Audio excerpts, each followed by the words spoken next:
Bonjour à tous, aujourd'hui je vais vous montrer comment faire de la colorisation avec les sprays scintillants. Donc ici j'ai les sprays scintillants de chez Scrap Plaisir, un encreur Versafine noir, des tampons, des pinceaux. Voilà, donc c'est tout simple, on va commencer par tamponner. Je vais prendre le bel ananas. Hop.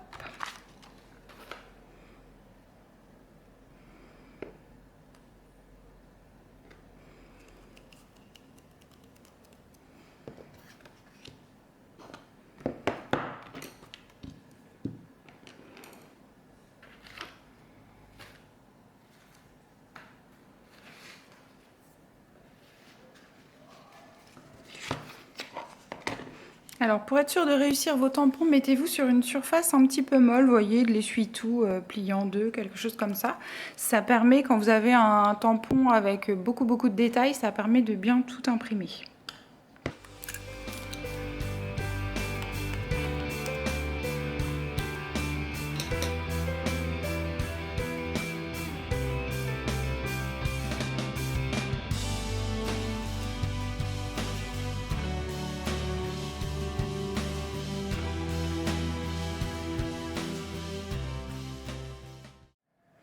Alors avant de commencer, je vous conseille de protéger votre plan de travail avec un carton, un journal, ce que vous avez sous la main.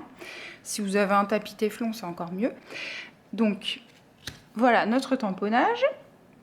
Donc après c'est très simple. On va prendre donc l'encre qui est scintillante. Elle a un joli dépôt doré au fond. Donc il va falloir bien l'agiter. Voilà. Ensuite, alors, on va pousser le tamponnage parce qu'en fait, là, c'est l'étape où on peut un petit peu éclabousser. Donc, c'est pas la peine d'en mettre dessus là où on n'en veut pas. Donc, on prend un petit godet et on en met un peu dedans. Hop. Donc, vous voyez, j'en mets pas beaucoup, 2-3 sprays. Ça dépend de la surface à coloriser. Là, elle n'est pas très grande.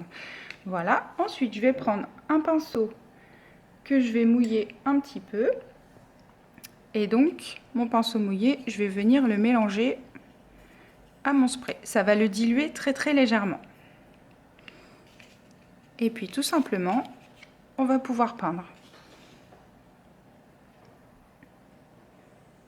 Alors là, je prends un gros pinceau, j'y vais franco, puisque je veux faire toute la base en fait de la même couleur. Donc c'est pas un souci.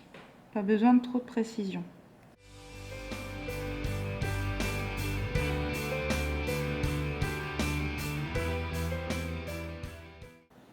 Donc après, si vous repassez, vous voyez que ça fonce la couleur. Donc à vous de voir ce que vous voulez. Vous pouvez faire des effets avec un côté plus foncé que l'autre. Si vous voulez faire un petit peu des dégradés, des effets de couleur. Ça, c'est à vous de voir. Donc voilà, pour le jaune, j'ai terminé. Je rince mon pinceau.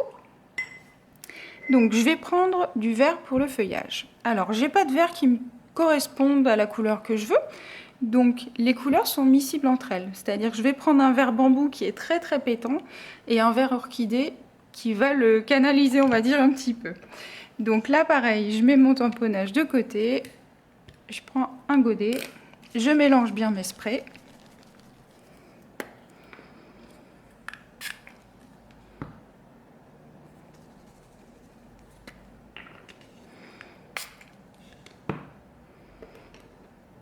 Alors là pareil, on va prendre un pinceau avec de l'eau. On va mélanger les deux couleurs entre elles.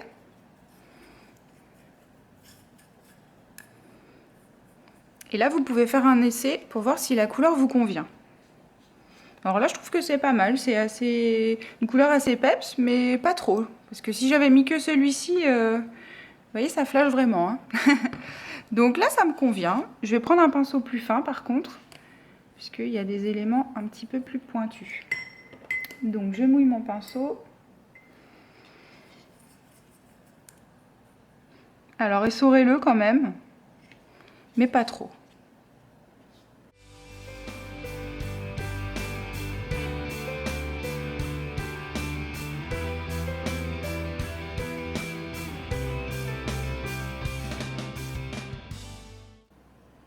Alors là aussi, si vous voulez foncer quelques feuilles, n'hésitez pas à repasser en fait par-dessus pour faire des nuances en fait dans votre peinture, on va dire.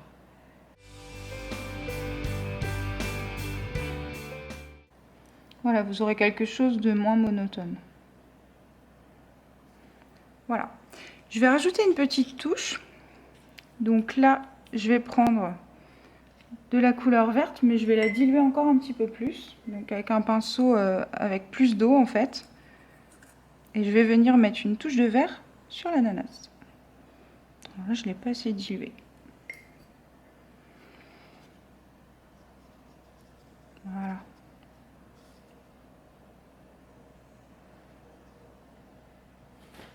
Alors n'hésitez pas à éponger si vous voyez que c'est trop. Et voilà, ça fait un petit effet plus naturel. Hop! Et donc là, vous laissez bien sécher. Vous pouvez accélérer le séchage avec un heat gun si vous en avez un. Sinon, vous attendez un petit peu. À savoir que les sprays sèchent assez vite quand on les vaporise. Là, on a mis de l'eau, on a quand même dilué. Donc, c'est vrai que ça va prendre un petit peu plus de temps. Donc, laissez-le bien sécher avant de l'utiliser. Voilà, une fois qu'il sera sec, vous aurez tout l'effet échantillon du spray qui va ressortir. Ça va être super sympa. Là, vous ne le verrez pas en vidéo, malheureusement. Mais c'est très sympa. Ça permet de faire... même des embellissements, je vais vous montrer quelques exemples en fait, que j'ai déjà réalisés. Hop. Donc vous voyez, c'est accessible à tout le monde, c'est-à-dire que si vous avez peur de déborder, vous vous dites je suis pas assez précise, j'arriverai pas à faire ce travail, c'est pas un souci, vous pouvez faire ça plus grossièrement. Si vous débordez autour, eh ben, vous découpez, vous voyez juste le motif autour comme ça. Comme ça, vous voyez, vous pouvez déborder, c'est pas trop un problème. Et puis, si vous êtes plus appliqué, que vous voulez garder un bord blanc, c'est très sympa aussi. Voilà. Donc voilà, j'espère que cette vidéo vous a plu. Je vous dis à bientôt sur miaoupscreation.com.